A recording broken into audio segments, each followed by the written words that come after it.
साथियों नमस्कार। आप सभी का ओम ए टू जेड क्लासेस में स्वागत है।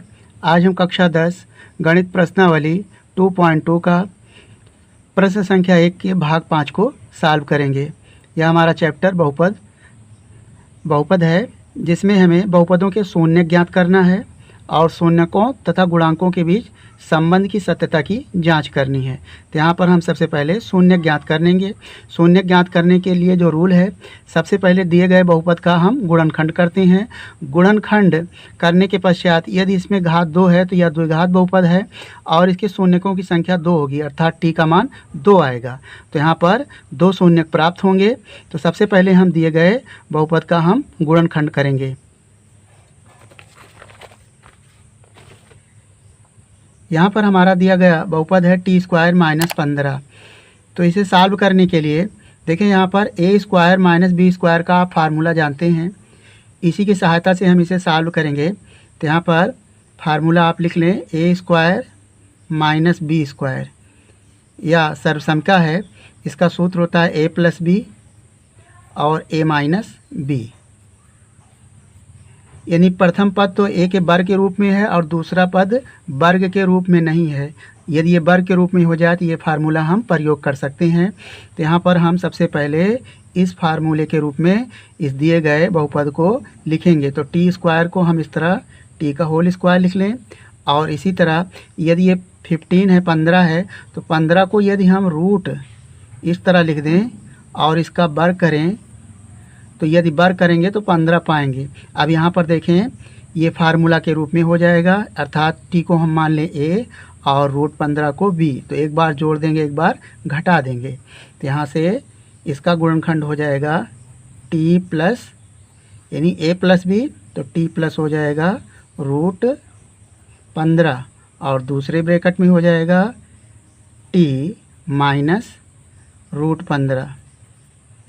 अब यहाँ पर देखें, हमें इसके ज्ञात करना है शून्यक। तो शून्यक के लिए हम इसका मान 0 लिखेंगे शून्यक के लिए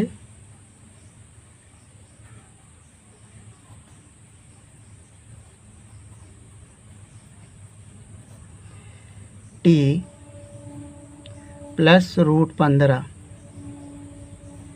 और दूसरे ब्रैकेट में आ जाएगा टी माइनस रूट 15। इसका मान हो जाएगा 0। यहाँ पर टी के 2 मान निकलेंगे। यहाँ लिखेंगे जब टी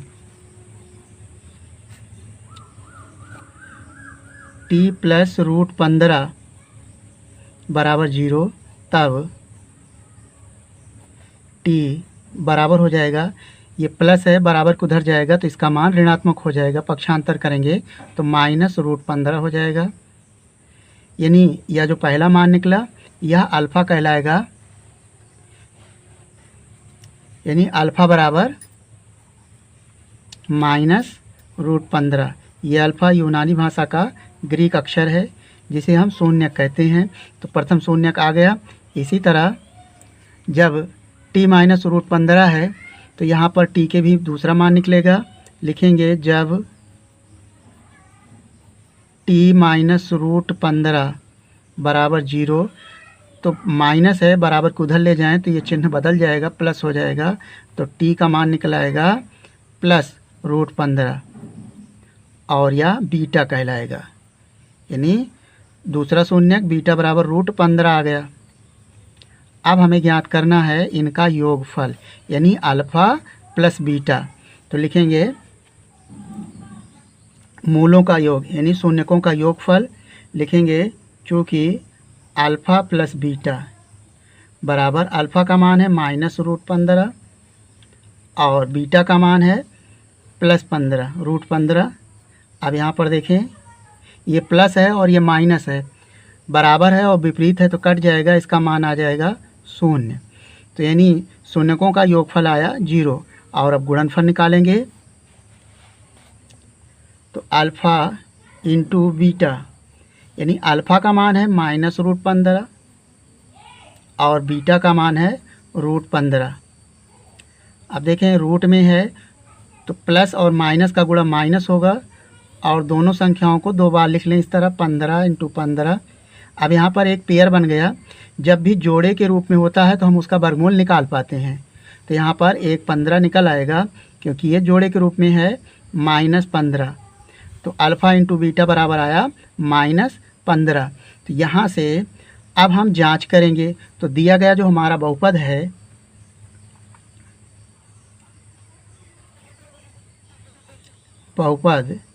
हमारा t² -15 है। अब हम इसकी जांच करेंगे।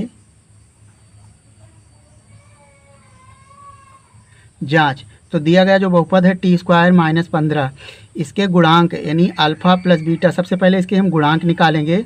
तो दिए गए बहुपद की हम तुलना इसके व्यापक द्विघात बहुपद से तुलना करेंगे। तो अगर t के रूप में है तो इस तरह लिख लें at² प्लस bt और प्लस c।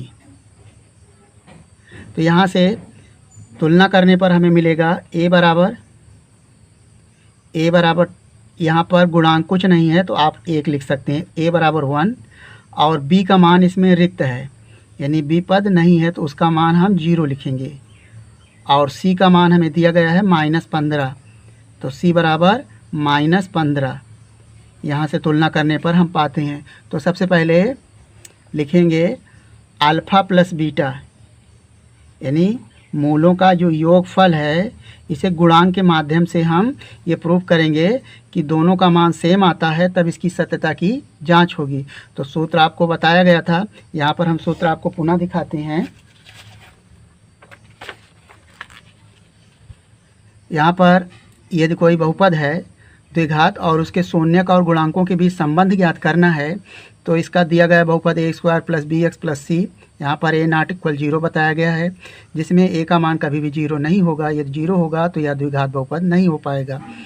यहाँ पर जो पहला शून्यक आएगा x का मान, वह अल्फ़ा और बीटा यानी x के 2 मान निकलेंगे, तो पहले को हम अल्फ़ा कहेंगे और दूसरे को बीटा कहेंगे। शून्यकों का योगफल बराबर हो जाएगा -b/a। इस फार्मूले का प्रयोग करेंगे। और गुणनफल के लिए अल्फ़ा × बीटा बराबर c/a। c है अचर पद और a है x² का गुणांक जो हमने अभी निकाल लिया। तो यहाँ पर इन दोनों फार्मूलों का प्रयोग करेंगे। तो अल्फ़ा प्लस बीटा बराबर होता है -b/a। तो b का मान है 0 और a का मान है 1, यानी हम 0 को 1 से भाग करेंगे तो प्राप्त होगा 0। अब यहाँ पर देखें, आप निकालेंगे अल्फ़ा × बीटा यानी शून्यकों का गुणनफल। तो c/a होता है फार्मूला में। तो c क्या है? अचर पद है -15 और a क्या है? t² का गुणांक। तो यहाँ से भाग करेंगे तो -15 पाएंगे। तो यहाँ पर आप देख सकते हैं जो हमारा अल्फ़ा प्लस बीटा यानी शून्यकों को जोड़ने पर हमें 0 प्राप्त हुआ था। तो यहाँ पर ये 0x का आंसर आया था। हमें सबसे पहले अल्फ़ा और बीटा का मान ज्ञात करना था, तो आपका एक आंसर ये आ गया।